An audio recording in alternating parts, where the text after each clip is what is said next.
Alrighty, well, we're back again. So, after the first video, which was on the dirt roads, just kind of when everything was starting, it was really getting slick, not many cars on the road. Back out again, this is probably 5-6 hours later, so it's still snowing. We probably got maybe 3 inches on the ground right now overall. Still 20 degrees, so definitely cold, but after driving this on the main roads for the past probably half an hour straight, I've kind of been just driving around on the main roads. These aren't really managed roads. The only thing that really is managed is when the cars are driving on them, and it's, you know, creating the heat from the tires and kind of melting this lane here. So they're not plowed. They're probably salted. I'm not sure if they've already been done or not, because this is kind of like a back county road type deal. But nonetheless, I just wanted to do an update. If you are driving primarily on these type of roads that are managed, you know, or driven by other vehicles, so really any public road, you probably won't have an issue getting by with the hybrid, with the tires. You know, on the dirt and on the unmanaged and unpaved roads, it's probably going to be a bigger issue. But when you're looking at roads like this, I've been pretty comfortable the past half hour. No sliding, you know, on the cement or on the asphalt. Not really any issues braking, no issues turning, even in some slushy four-way intersections. Still not a whole lot of problems. So I'm not going to say I'm, you know, negating myself in the last video, because the last one was primarily on, you know, the dirt and the unmaintained roads. So if you're looking at roads like this, and granted, this isn't a lot of snow, you know, it is 3 inches, but it's been over the course of the last 12 hours. So it didn't all come down at once. You know, the roads are not completely covered to where they're white. You can obviously see that there's contact on the asphalt from the tires, so that's obviously helping. So I can't comment on if it was all snow, how it would be doing. I would imagine it'd be a little bit worse. But for right now, you know, looking at this situation, I'm kind of surprised, to be honest, in a good way, of how well these stock all season, you know, nothing special Michelin tires are doing. And now, with that being said, did I feel more comfortable in the all-wheel drive? 100%. Just kind of knowing that you have the ability to, you know, have 4 wheels turning is obviously something to feel secure about, just like a 4-wheel drive vehicle. But just because you have all-wheel drive and 4-wheel drive doesn't mean that you're going to stop any sooner. Doesn't mean you're going to be able to rip corners at 30 miles an hour in the snow. It's obviously not what that means, and that's how people end up in the ditches. You know, typically you see the 4-wheel drive trucks are the ones that end up in the ditches, more so than, you know, the 2-wheel drive cars. But I just wanted to do another quick update, not as long as the other one, nothing more in depth, just to kind of show that, you know, on these roads, in these conditions, if you can still have contact to the pavement, you're probably going to be fine, you know, with the front wheel drive, whether it's these tires or still going to put, you know, better tires on there. And I'm actually leaning more towards maybe buying a set of, you know, $50, $60 black steel wheels, and then just getting a dedicated winter tire.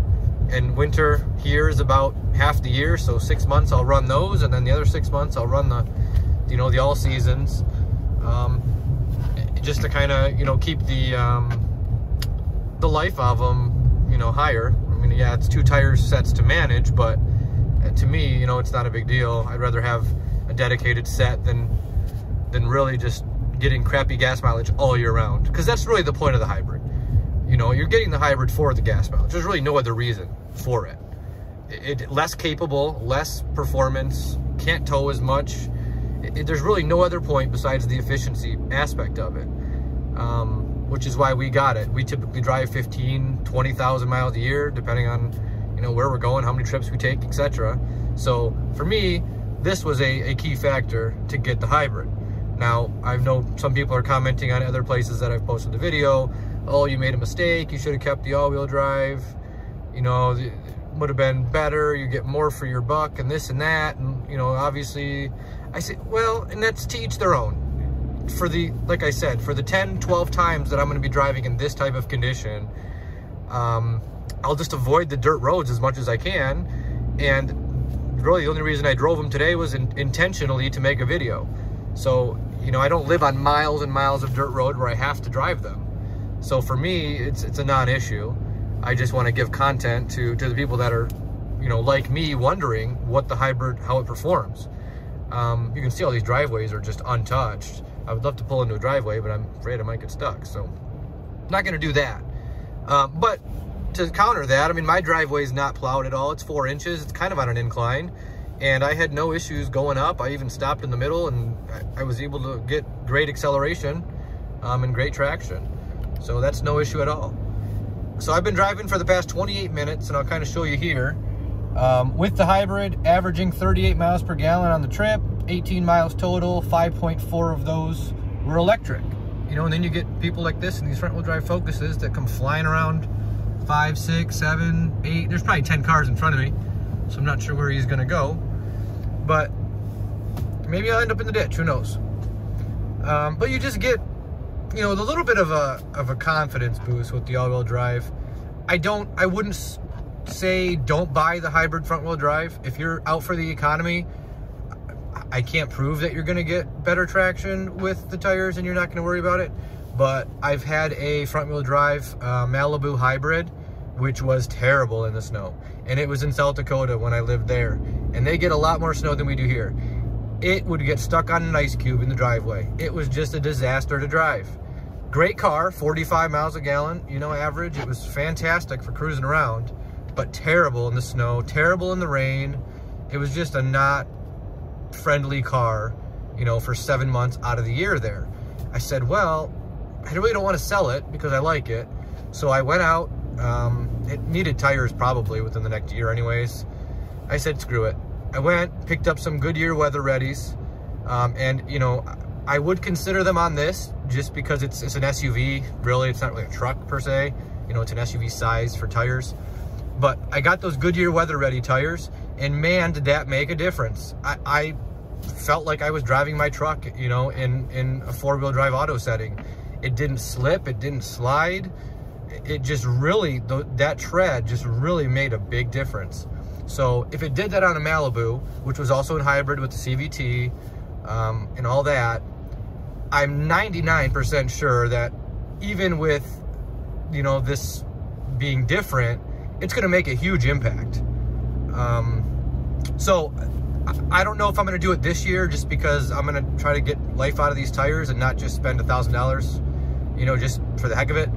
Next year, next fall, I'll probably do it if I'm going to do the swap, because this year's, I mean, it's almost February. It's kind of halfway over with winter. You know, maybe a few more months of snow. I got the other truck to drive, so it's not a big deal. But I will probably still consider doing that. But in the meantime, I'm going to stick to the paved roads. I have no complaints, no issues at all. You know, really at this point, I would still recommend the hybrid over the all-wheel drive if this is kind of your setting, if you're driving these type of roads. So with that, I will leave you all. We will see what my next video will be. I'm hoping it warms up and I can do a walk around. I know there's a lot of them out there. You know, people watch the same type of video, 15 different people, and maybe one thing said that somebody else doesn't say. So I have a, you know, a 16-month-old, and I have a car seat in the back actually behind me, and it's a rear facing, it's a giant car seat.